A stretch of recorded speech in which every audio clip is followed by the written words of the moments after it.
All right. So today we have Adrian Baltimore. I'm always excited to see people and talk to people, but Adrian is one of my, I happen to know him from the workspace and know that he's always been health conscious.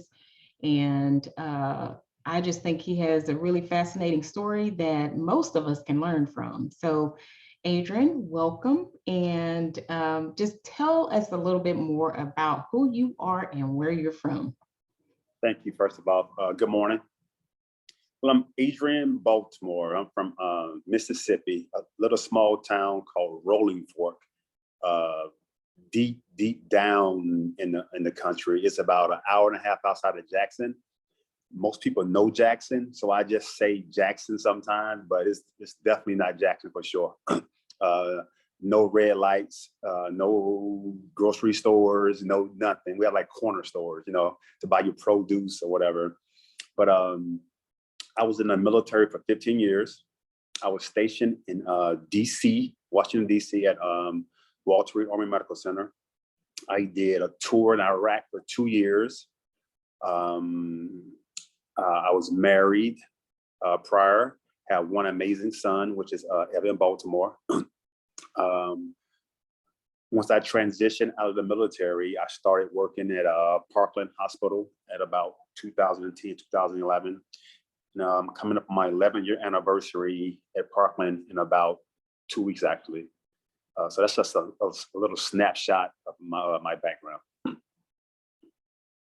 All right. Well, I think the background that I'm a little bit fascinated by is like when we first met, you were like really bulky, and I think most people just recognize you as a really healthy person. And so I just kind of want to know a little bit more about like what made you get into fitness. Of course, the military, I'm sure that promoted some of it, but how did you kind of like get into this fitness world? Well, I was a star running back in my hometown. Not bragging, but I was a star running back in my hometown. And we were stationed in Iraq, and one of the guys bet me that I couldn't pick up 300 pounds. I'm like, man, whatever, I can pick up 300 pounds. So we ran over to the gym. I tried to pick it up, and I failed. I mean, like literally, like on my chest, cannot move, like hurt me or whatever. I'm like, wow, I'm so out of shape. And I'm in the military, like so out of shape. And so that was back in 2004, and that's when the journey began. And I dedicated myself to just going to the gym every day. I wasn't necessarily eating right at the time, but I didn't really know a lot about it. I just know just go to the gym, go hard. And I just got real, like, not, I won't say fat, but just like real big, like muscular traps, like back and everything. At one point, I was picking up like 500 pounds. And I maintained that size at about 260, 270, or I know about 10 years. And we can fast forward to about maybe 2 years ago, I decided to just transition from being a big muscular dude to a more lean guy. And like you say in the hospital, people see me like, man, you are huge, And I took that like a badge of honor. But I was carrying that weight around. It definitely wasn't healthy, but it did help me in the gym to pick up 500 pounds, to push around weight, to do all kind of things that normal human beings shouldn't be doing or whatever. And so my current fiance bought me a scale about 2 years ago. And I became obsessed with this scale. I'm like, that's 1 pound gone. That's 1 pound gone. That's 2 pounds gone. That's 3 pounds gone. And so on top of that, I decided to clean my diet. I don't really think I ate bad, but I just cleaned it up even more. I cut the carbs. I cut the sugars. I cut the starch. I just cut everything. I went like vegetarian during the day, pescatarian at night. Some people are like, you can only do one. No, who says that? You can do both if you choose to. So throw out all those myths and just do what makes you happy or whatever. And just by just cleaning my diet up, just those small things, the weight start coming off. I set a goal to be at 220. I got to 220 right? Then just by just doing it this every day, a lifestyle change, 2 pounds will come off, 218, 216, 215, 210, 205. I'm not even trying to lose weight now. It's just falling off. And it's been a great journey over these past 2 years. I've leaned out. My blood pressure is on point. The doctor was amazed. And I had my checkup about, I don't know, a couple of months ago. He was like, wow, what are you doing? I said, I just clean my diet up. I still work out every day. I'm consistent with everything I do.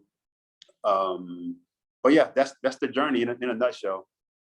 So, and you say when you're consistent with everything, I think one of the things that was so funny about when we talked about, your diet and you cleaning it up, you mentioned that your meal preps look the same every day. So can you tell us a little bit more about, because there's always somebody trying to figure out like, what should I do? And I think most times we tend to try to overdo, like meal prep. So what does your meal preparation look like? I've done all of those things everybody's thinking about, all the bowls on the sink, the pounds and pounds of meat, the pounds and pounds of rice, the pounds and pounds of everything. I've done all that. And just to be strictly honest, I buy those steamer packs of veggies or whatever. And honestly, I put it in the air fryer and that's it. I buy a fresh cut of salmon every single day from the store. People like, you go to the store every day? I'm like, yeah, every day I go to the store every day. I buy a piece of salmon every single day. I season to taste. I don't season I don't just season just to season food. I season to taste. I want to taste the natural elements of the food. And I throw it in the air fryer and I do me a charred lemon every single day, 7 days a week. And I do it every day. And there's no rhyme or reason. There's no magic. If you choose to go that route with all the bowls and all that stuff, by all means have at it. But that's a bit much personally, because I've tried it. It's a whole job trying to do all that every day, But yeah, I buy those steamer packs of Brussels sprouts, carrots, and stuff like that. Mix them together. If I choose to add additional seasoning to it, I do that. If not, a lot of times I don't. I just throw it in that fryer, get them crispy, and they're fine. And I love it. That's what I'm talking about right there, because I think the thing of it is like we tend to think like you're going to have to go down the road of buying all these expensive foods and trying to do like the preparation per whatever they're telling you to do, but you really don't. The thing of it is you're choosing safe, natural foods that are healthier options for you, that are low carb, low sugar, yep, and that you can just kind of do whenever. So I love that. And when you told me that, I was just like, oh my gosh, he eats the same thing every day. And here I am trying to figure out like, what vegetable should I don't have to do anything. It works. Just keep doing it. Say, if you have the time to do that, it's fine. But if you got a family, you work, that it's not needed personally. This morning, Alicia had Amazon deliver our groceries this morning. And I thought about you because everything I put up the bag was no added sugar. Like there was no sugar. I'm like, I love peanut butter also. Mm-hmm. No, I just buy the Jif. It has what it has in there. And mm-hmm, the Jif she bought was like no added sugar. No. I'm like, okay, this is what's up. But yes, we've definitely been practicing more. Cause I think we're good now, but we can definitely be better like everybody else. There's always room for improvement. And so when I saw the groceries this morning, I'm like, okay, I see all the natural stuff. I told you about for New Year's Day, we made all our dips from scratch. So we knew what was in there. We knew we didn't add any sugar. We knew we didn't add anything that wasn't already inside the food already. We even tried to make the rotel healthy as possible. Yeah, but, I get it. Yeah. So here's the other thing is like you used to do personal training, is that right? And I think so. Which is more important, food or the personal training? Food, because the gym is the icing on the cake. It's the icing on the cake. If you get the diet right, if the diet is right, you good. The gym is the bonus. Gym, what I do is like a bunch of extra stuff. All this I be doing, that's extra. You don't need all that. You need about 3 days a week and a lifestyle change as far as your diet. and I hate to use the word diet. People say, we say diet, people think you like, Right. oh, I'm on a diet. No, it's like the diet, meaning what you put in your body or whatever, you know what I Right. mean? So, Yeah. but yeah, the diet is the most important part, and anything else is a bonus. The pill, the vitamins you take, the elliptical, the treadmill, the weights, that's just the bonus on top of everything else. But diet is the most important thing. Okay. What about the way you feel overall? You know, you said you cut back your carbs, cut back your sugar, and your blood pressure went down, which tells me a lot about the inflammation. But did you have any joint pain before that you're not suffering now? You know, like when you were just kind of eating whatever you want to instead of cleaning up your diet? Did you notice anything like that? Not really. I think I've been truly blessed with some good genetics, honestly, because I pop up every morning with that alarm clock at 3 o'clock every single morning, 3 a.m. No matter what time I go to bed, 3 a.m. I pop up and I'm ready to go. And I sleep good without any melatonin, anything like that, CBD or whatever. I sleep well, have a lot of energy throughout the day, and it's consistent. It's not like spurts. It's not up, down, up, down. It's consistent, energy throughout the entire day. But no pain for me, no joints, no major injuries over the years, no nothing, honestly. So Yeah, that's awesome. yep. So, and this is the part where I think like what you do is so important. You've got a son, and how does your behavior influence his? Well, that's a great question, because he always wants to be on a field or on a court or whatever. And I always said, I'm not gonna make you. I told him, I'm not gonna make you want to play sports, whatever. You got to ask to go to the gym. You got to ask to go to the court. If you want to do those things, then I can invest my time, into you, and my time, my money, travel into you. But if you're just doing it just to be doing it, no. But I just left the house to come up this morning to go to the gym. Like, Dad, you going to the gym? I'm like, yeah. You want to go? I'm not up yet, Dad. I said, okay, but we can go later though, But so he definitely sees the positive influence that the gym have on my life, because it gives me the energy to deal with him, constantly going to games, constantly taking him and his friends to the court, constantly doing everything with him and his friends. But everything they do is activity. And I love it, actually, because they give me some calories in, give me some steps in. So I love it. But to answer your question, I think he sees how important it is to me, and he loves to be a part of it also. Yeah, that's cool. That's really good. So, if somebody wanted to get in touch with you to do personal training, are you available for that now? Or you?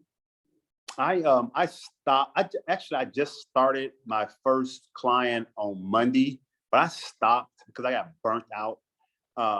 Just a little background on that. I was personal training around the Carrollton, Capel area for like 10 years.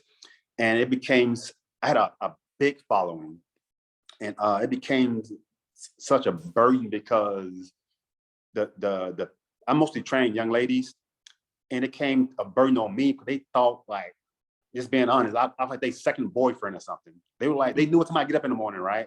I was receive text messages from them like, do you mind coming to give me a quick session real quick? I'm like, no, this is my personal time. You know what I mean? And it got worse. And it was my fault, sort of, because I gave them my time, and I should have cut back years, months ago, or whatever.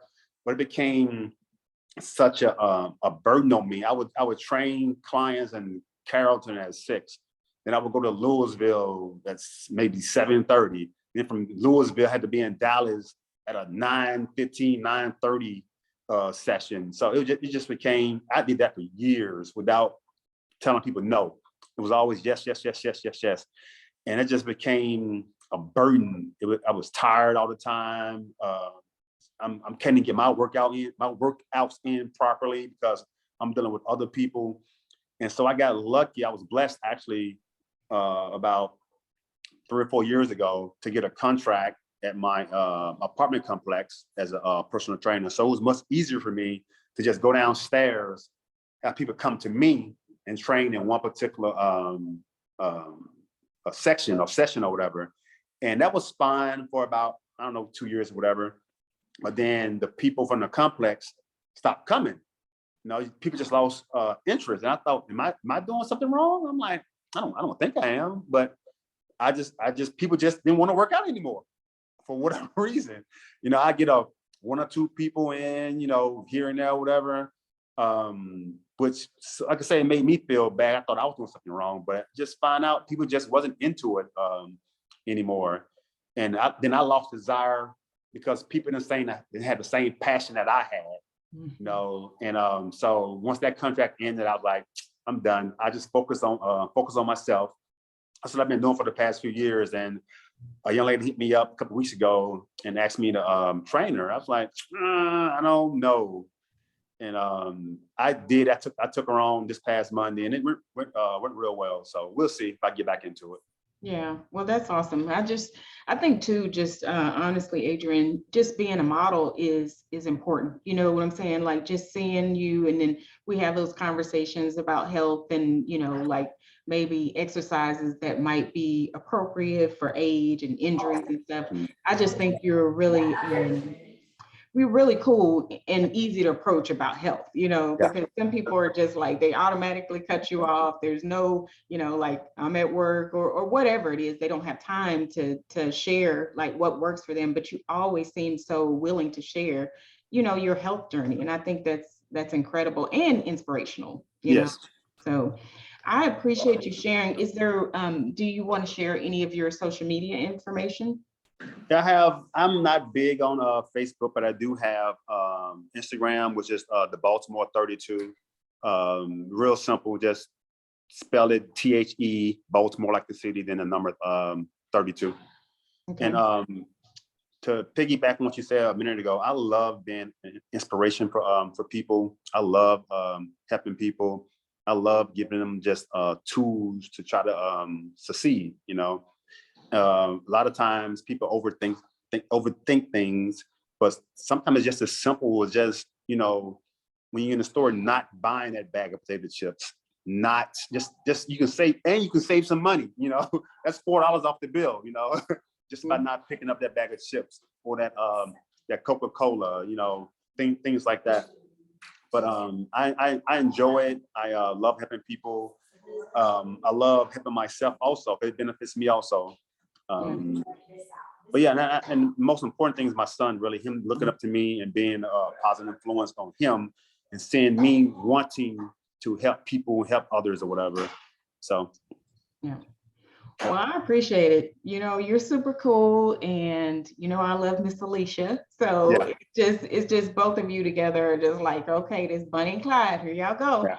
So, thank you. but I appreciate you and the inspiration, like I said, and then, you know, that background of I think when we come from certain places and we are exposed to things like diabetes, hypertension, and obesity, we tend to think that's ours, you know, and you make it very clear that just because you're from a place doesn't mean you have to be that. So I just appreciate you and thank you for taking the time today. Okay. Oh, thank you. I appreciate you putting me on your platform. Thank you.